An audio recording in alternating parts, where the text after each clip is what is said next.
أعوذ بالله من الشيطان الرجيم.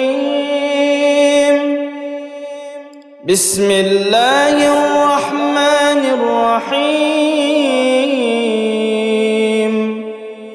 الحمد لله الذي أنزل على عبده الكتاب ولم يجعل له عوجا قيما لينذر بأسا شديدا من لدنه ويبشر المؤمنين الذين يعملون الصالحات أن لهم أجرا حسنا ماكثين فيه أبدا وينذر الذين قالوا اتخذ الله ولدا ما لهم به من علم ولا لآبائهم كبرت كلمة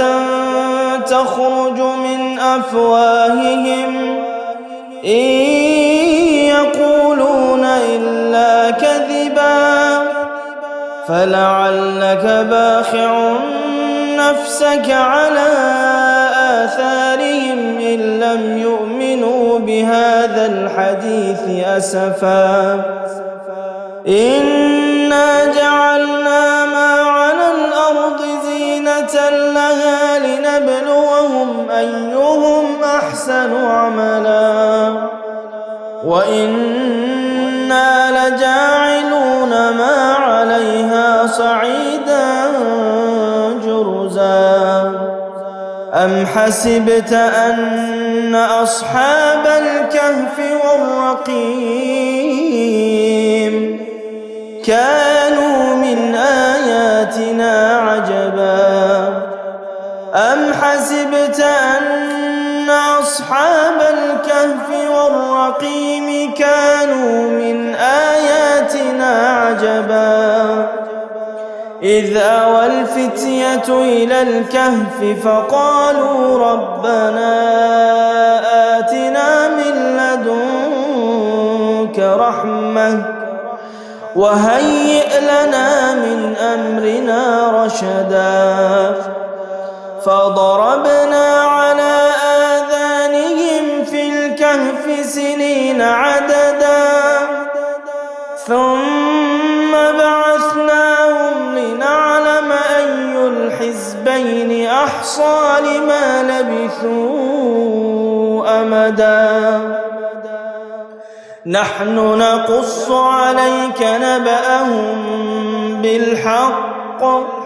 إنهم فتية آمنوا بربهم وزدناهم هدى وربطنا على قلوبهم إذ قاموا فقالوا ربنا رب السماوات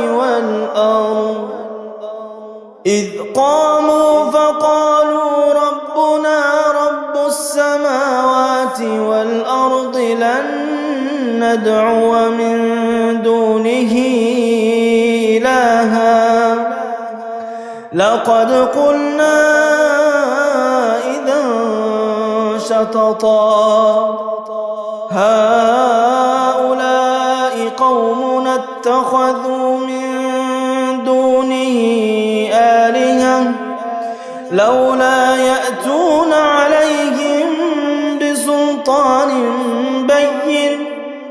فمن أظلم ممن افترى على